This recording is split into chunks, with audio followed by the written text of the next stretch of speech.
The Virginia Cable Telecommunications Association and your local cable provider presents Cable Reports.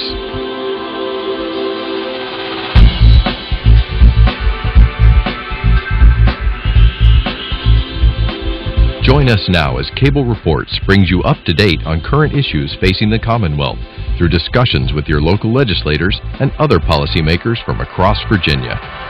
Welcome from the General Assembly and the City of Richmond. I'm Woody Evans for Cable Reports and Comcast. We're pleased to have two members of the House of Delegates with us today. Delegate Kurt Cox, the Majority Leader. Welcome, sir. Thank you, Woody. Great to be here. Delegate Lee Ware, welcome. You are the Vice Chair of Commerce and Labor. That is correct, and it's great to be with you again, Woody. Tell us a little bit about the economy in the district you represent, how things are going, and how the General Assembly is working to improve economic activity. That is a great question, and I think it's number one on the minds of the people that I rub shoulders with and work with, is how is the economy doing and what can we be doing to help things along. And I think one of the things you do is just not get in the way of things coming along. There are hopeful signs, there are modest signs of improvement in construction, which is so central to the economy of our part of the world.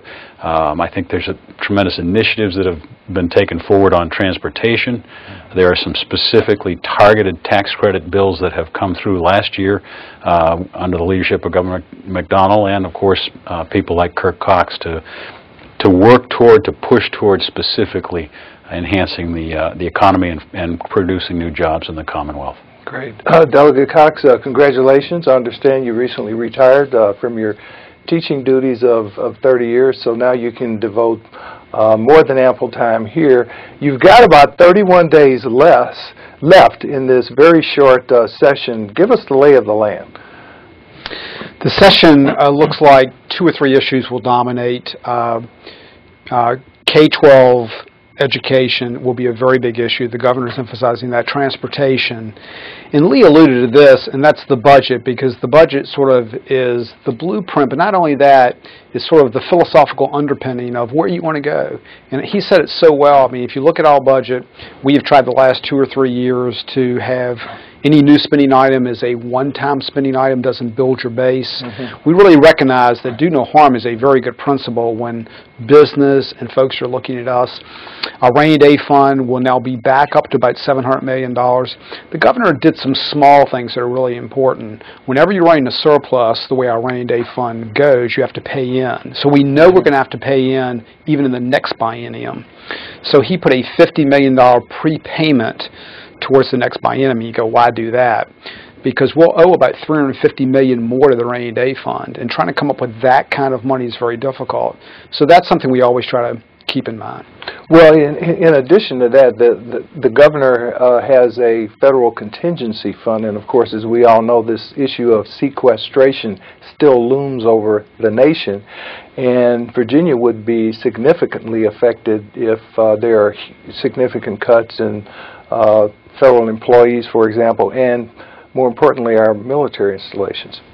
He calls it, an acronym is the FAC Fund. You're correct. He put $30 million into it, and then he put an additional appropriation in his amendments to the budget. So there's a pretty good chunk of money in there, and I think that's smart planning. The FAC Fund is more flexible than the Rainy Day Fund, and it should be. The Rainy Day Fund you can only draw down if revenues go down fairly substantially. You cannot touch the Rainy Day Fund.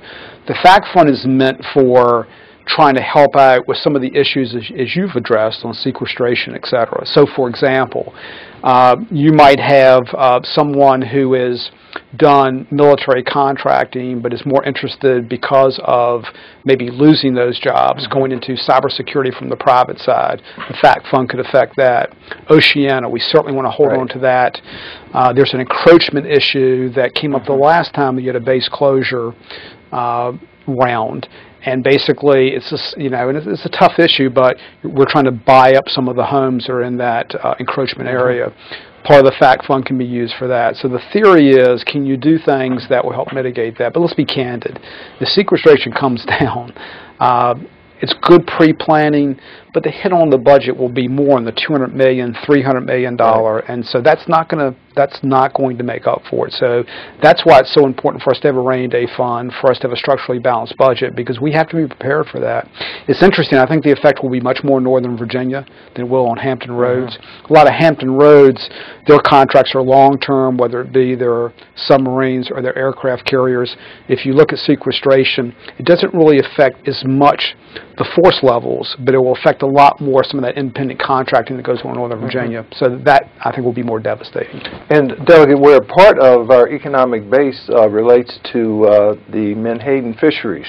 And I know there's some activity in the General Assembly about those fisheries. Can you talk to us about that? Certainly can, Woody. And you know, you say the economic side. There's an economic side. There's an environmental or conservation side. It's an issue that has huge ramifications for the health of the bay as well as the health of the people who make their living on the bay. And it has been a very challenging process to come up with what's the right step forward with protecting the fishery on the one side, and yet at by the same token protecting the health of the bay and furthering our efforts to try and restore the health of the Chesapeake Bay, which is such a jewel in our natural resources and in our economy. What has happened this year is a kind of a breakthrough, and there are a lot of people who have really sacrificed to make this breakthrough possible. Both the reduction industry and the bait fishing industry, and what they've done, in essence, is agreed to a modest reduction in the amount of menhaden that is fished. This oily, smelly fish is like a nature's vacuum cleaner. It does, by its natural processes, filter somewhat what pollutants that come into the bay. It's also useful for other products in the course of the marine fisheries, so it's a valuable commodity as well as a valuable resource in the bay. So with a considerable amount of work by a lot of people, and you can name a lot of people, Barry Knight and Ed Scott are a couple of my colleagues who've worked hard on that, Senator Stewart and Senator McDougall also, and the Atlantic States Marine Fishery. They've come up with a pretty comprehensive package.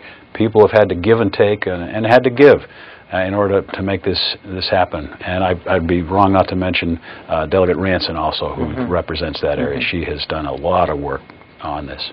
Now, this is an industry that's solely regulated by the General Assembly, not some state agency.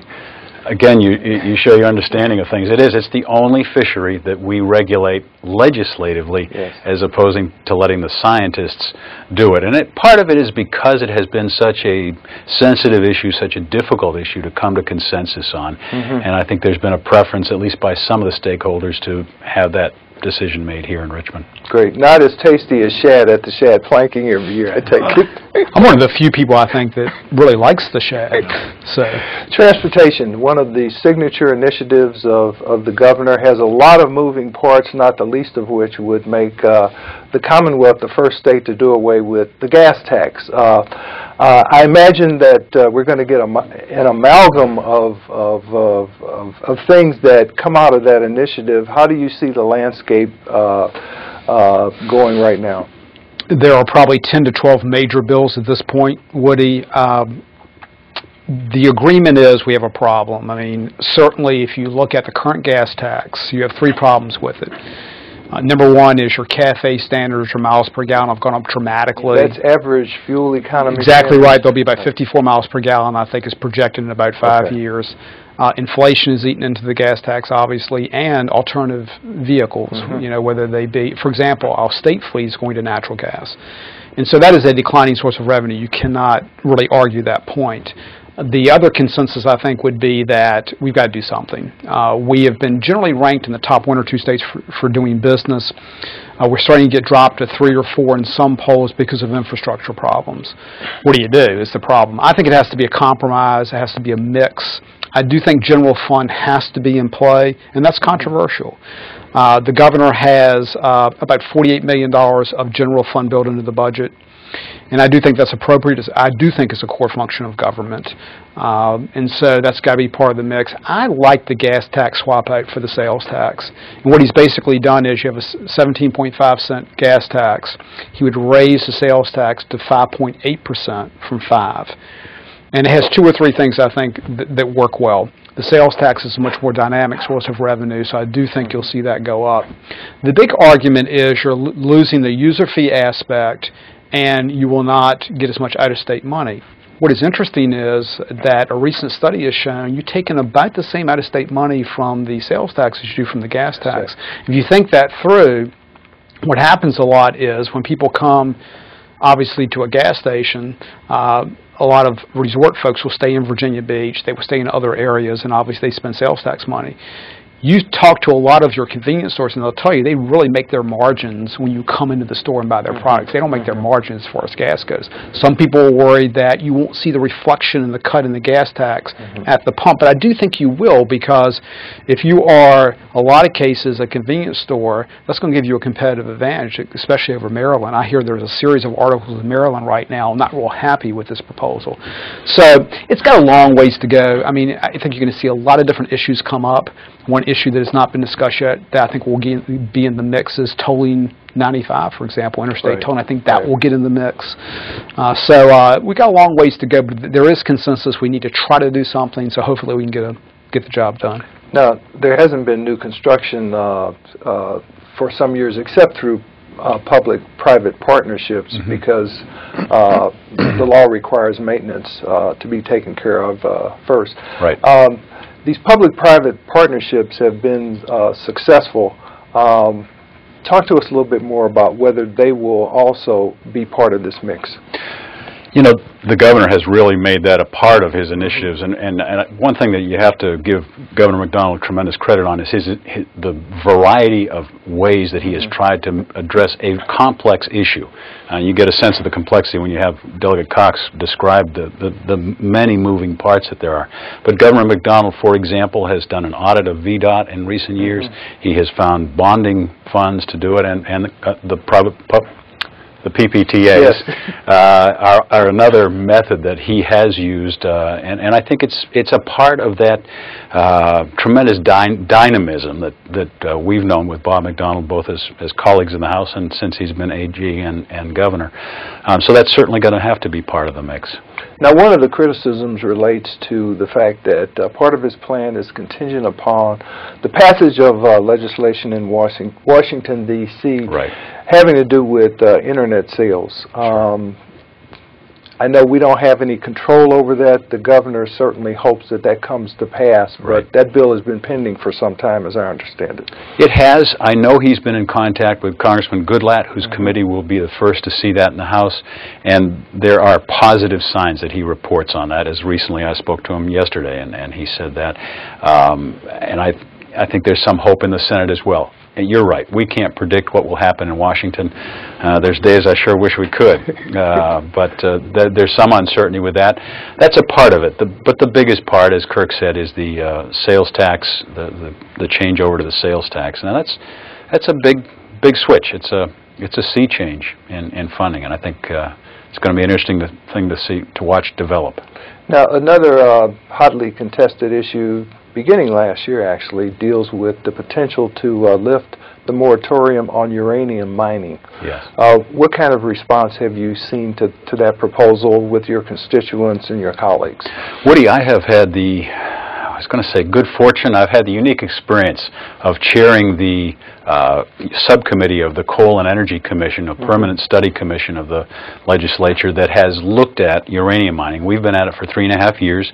We've had a study on the scientific and technical aspects of that through the National Academy of Science, a tremendous organization.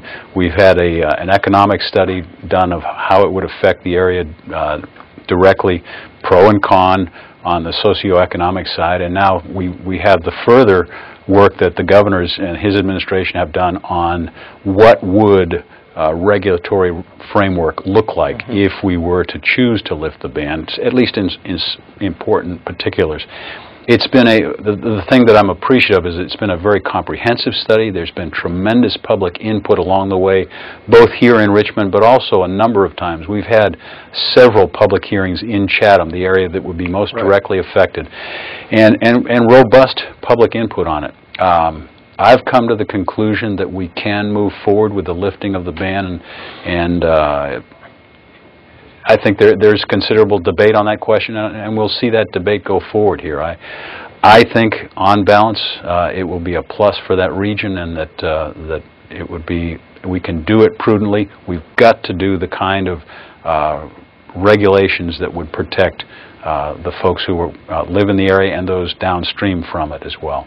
And of course, Delegate Cox, the Commonwealth has proven to be a good steward in terms of the coal mining industry and regulating it. I think the Canadians, who also mine uranium, borrowed from our regulatory regime when they created theirs. Apparently it does work. And I know the task force has actually looked at the Canadian model, some places in Europe. I have great confidence. We have people like Ware. I mean, you just listen to him. He's extremely thoughtful. He is not the type of person that just would automatically go on for uranium mining. I think he's really looked at this. He wrote a great editorial in the Times-Dispatch laying out a very cogent argument for why I think it's time to go forward. No one's going to tell you that anything's 100% safe. I think that's almost irresponsible, whether you talk about school safety or whether you talk about uranium mining. But I do think there are good examples. The technology is much better. The regulatory process will still take, and Lee knows better than me, but probably 3 or 4 years. We still have a long ways to go as far as the safeguards go. So I'm like Lee. I'm predisposed certainly to support it. But I think we gave that a lot of thought. It's not something we just did. Because we understand there are a lot of consequences to that. Now, what about this whole concept of NIMBY, not in my backyard, the tailings and where they might be stored? I know that that's an issue, but it's something you've studied. It is, and one of the technologies that has been followed, one of the procedures that's been followed where this has been done, is to bury those tailings below ground in a secure area with very carefully hedged protection around it, and I think that's the thing that's the direction that we need to go. There are people, and you understand entirely, that they're concerned about that because the tailings last and the radioactivity lasts for a very, very long time, well beyond our lifetimes. And that's the kind of thing that we have got to do as safely and as carefully as we can.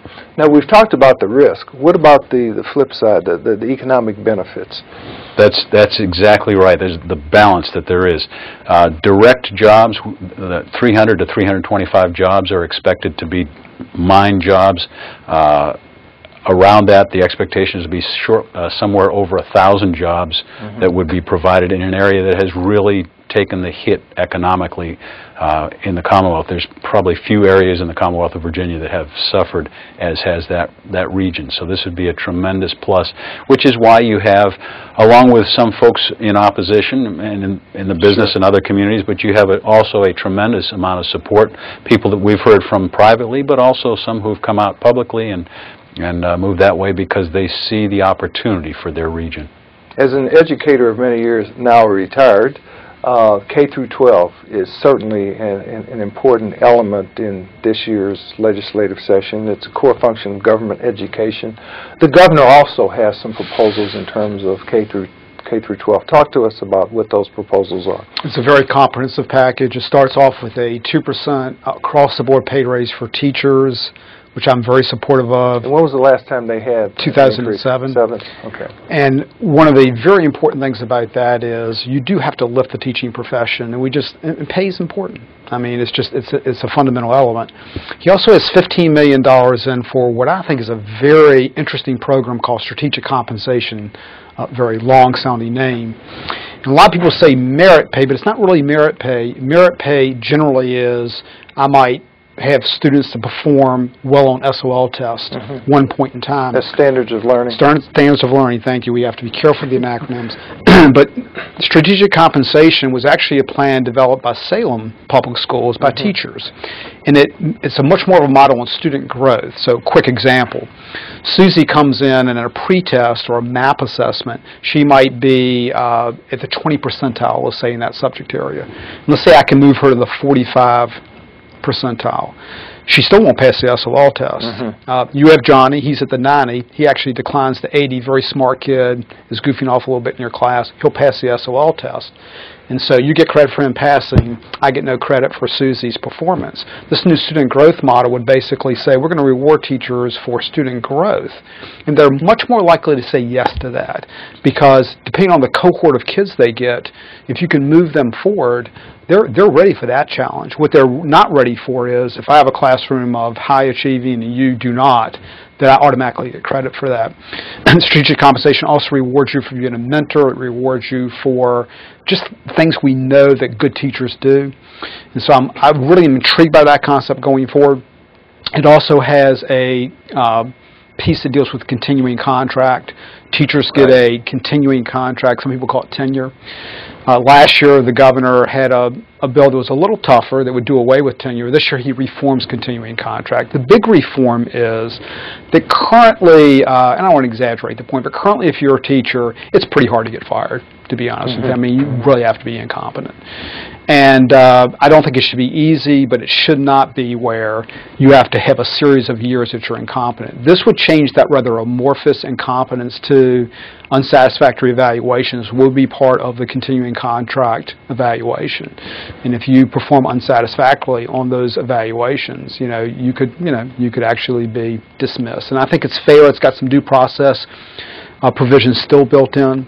So I like the package. It's very comprehensive. It's got Teach for America, which is an interesting concept where you go into the colleges and you take the top 10% of the students and you identify the student leaders and get them to teach in urban settings. And he's got just a variety of things. It's a very comprehensive package, and I'm very excited about it. Hadn't gotten a lot of press.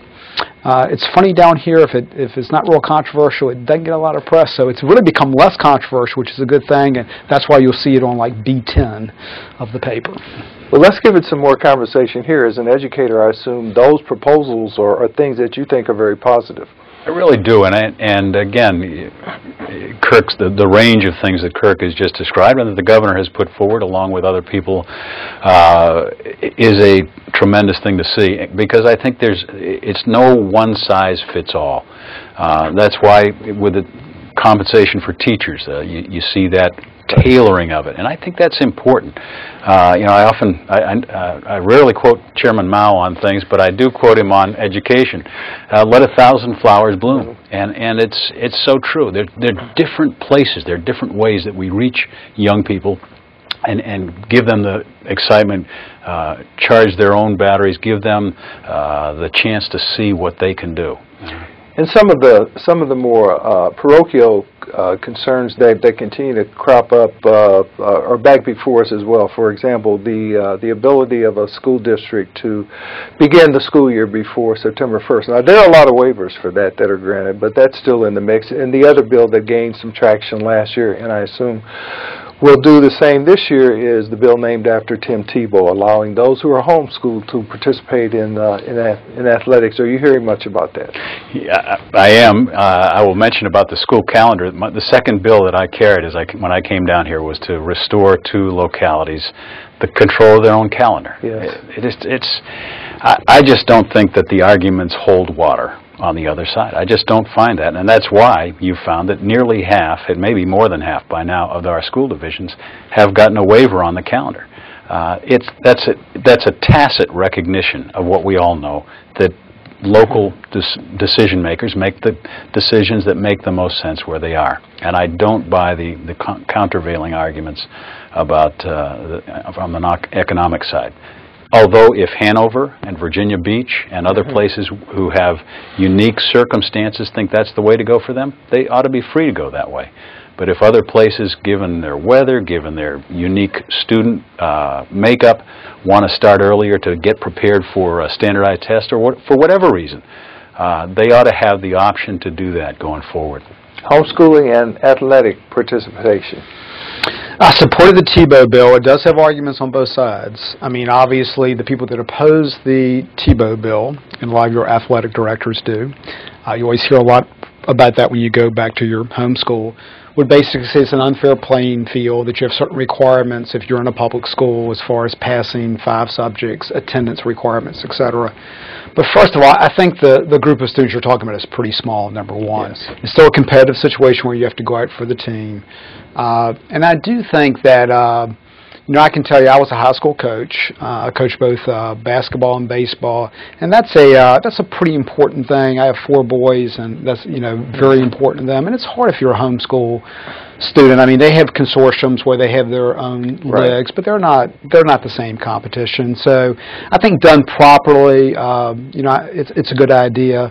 I echo Lee's feelings on the Labor Day law. I think that's important. Quickly, when I taught advanced placement government, your test is set. Let's say, for example, May 5th is when your government test was. So starting earlier, having the extra week or two is invaluable for me to cover the curriculum. So I've always been supportive of that.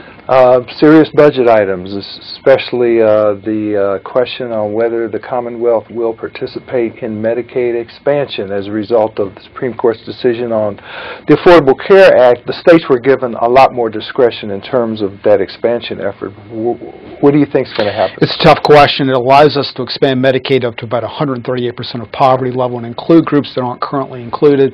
The federal government tells us that they'll pay 100% of the bill the first 3 years, and then it'll be a 90-10 match, 90% federal, 10% state. It currently is a 50-50 program.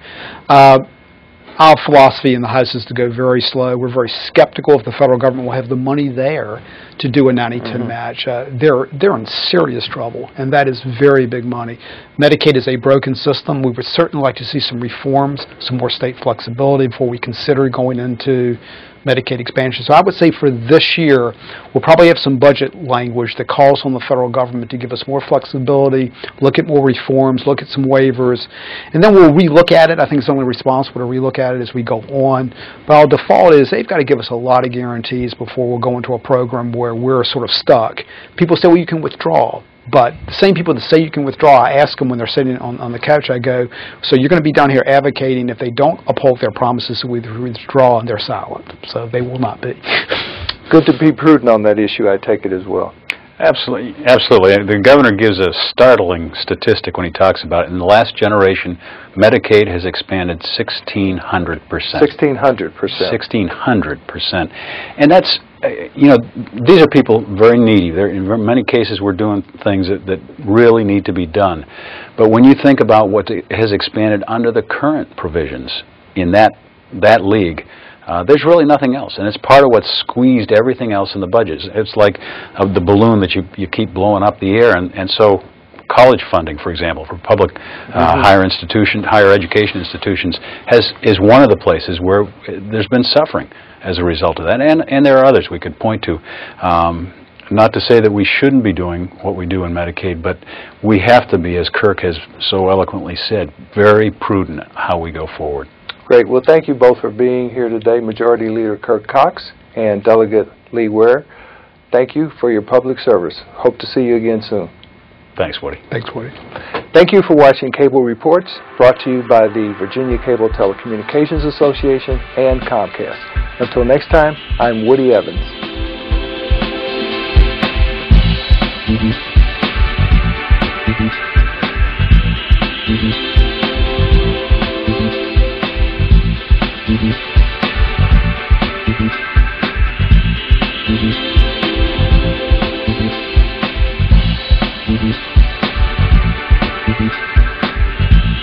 Mm-hmm.